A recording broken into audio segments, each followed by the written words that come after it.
Testing. Alrighty. 3, 2, 1. Here we go. Hey, everybody. Coach Mark here. Happy Sunday. Just doing another one of these extemporaneous lives. And this one, I am going to be crashing out. That's just what I'm doing here. You can see it on screen right now. Conjugate crash out. The entire idea is programming while just honestly dealing with burnout.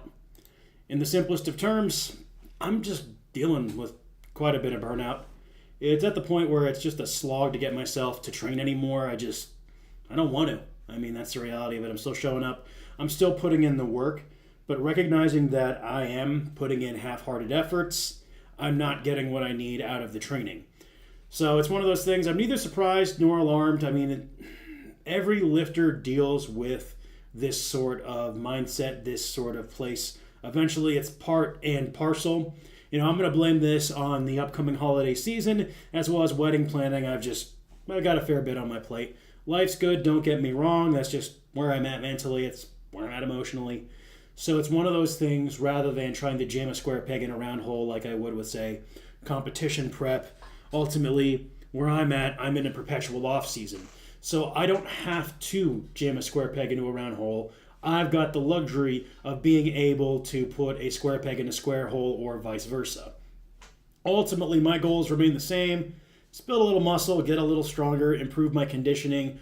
Overall wellness with a slight strongman flair is where I'm at.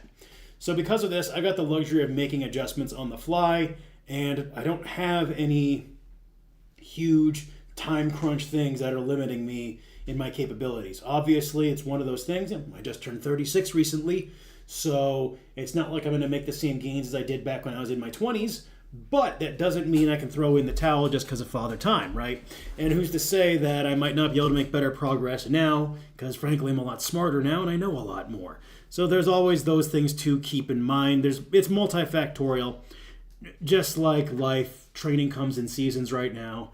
And I'm just in a bit of a winter phase, for lack of better words. I just don't have the same fire right now. Again, not really too worried about it, but it's just something that I want to be cognizant of, right?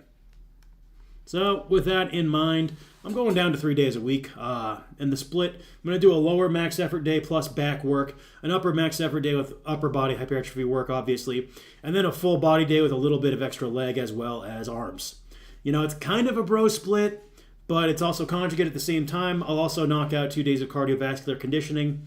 So the weekly training schedule, we're looking at a Monday, Tuesday, and Thursday schedule is what I'm thinking. Reason for that is I find that's just a good, reliable, sensible schedule. Like for me, I don't want to do Monday, Wednesday, Friday, because the truth is, by the end of my work week, I just want to be done. I want to go home, and I'm not going to stay and do a full lifting session. Whereas doing something like some cardio after I'm done with my shift, that's not going to take too much out of me mentally. I can stick to that. And that's really where I'm trying to focus in on, is sticking to what I'm doing, yeah?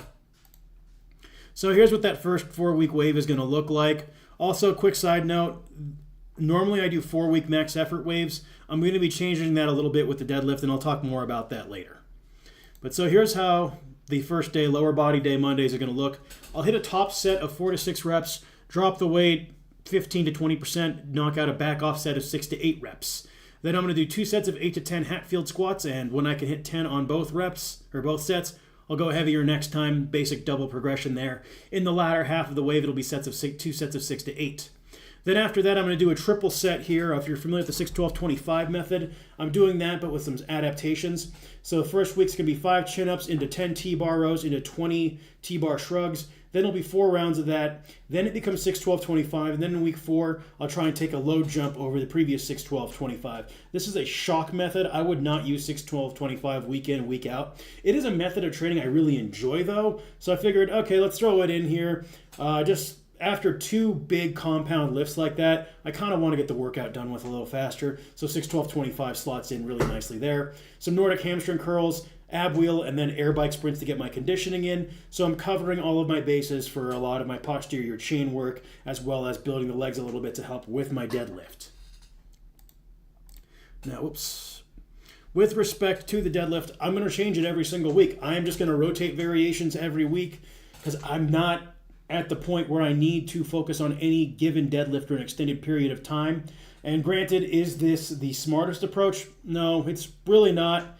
But again, just with the burnout I'm dealing with, it'll be nice to have a different deadlift every Monday to look forward to.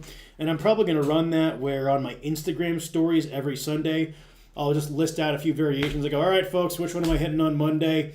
I used to do that a few years back when I first was, shall we say, pushing on Instagram, and I called it the crowdsourced conjugate method, where I had people vote every week on my variations, and that was a really fun training time, honestly. I did make some good progress because I still pushed really hard when appropriate. I do think multi-week waves make more sense long term, but like I said, this is just where I'm at mentally, and I think a few cycles like this will be good for helping me kind of get the old spark back, especially with static monsters in the new year. That's something I'm considering doing, max log, max 18-inch axle deadlift, so they're not too disruptive to train for, and they're events that if I get better at those, they will have a lot of transference.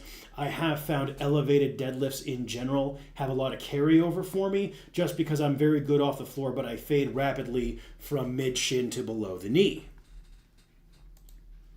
This is the upper max effort day. So you'll notice I'm making heavy use of that 2RD method for those of you unfamiliar. 2RD6 means first set is 6 reps. Second set, I'm going max quality reps. If I can get 8 or more next week, I'd go heavier on that given movement.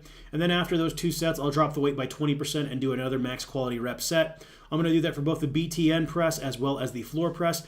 Might do it against floor press with chains. We'll see how I feel.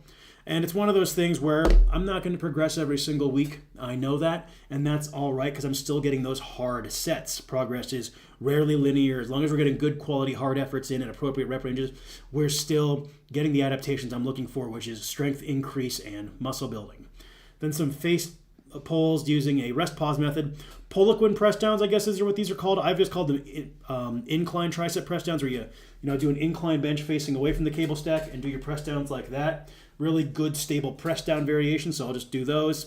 Lou raises, 3 sets, try to get 50 reps, go heavier if I can. And that one's subject to change depending on what my shoulder gives me. Sometimes it just hates those Lou raises, so I won't do them.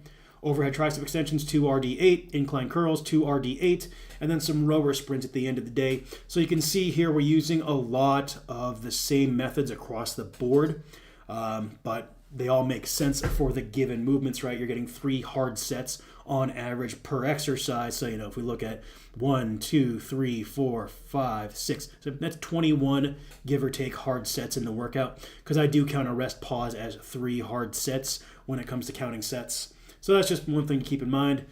Necessarily, it could be fewer sets than that, but you get the idea. And then, another thing worth mentioning is I am using machines quite a bit in my accessory work. Reason being, it just saves me setup and breakdown time, so I can get in, get the work done, and just be done, focusing more on efforts than all the minor nitty-gritty right now.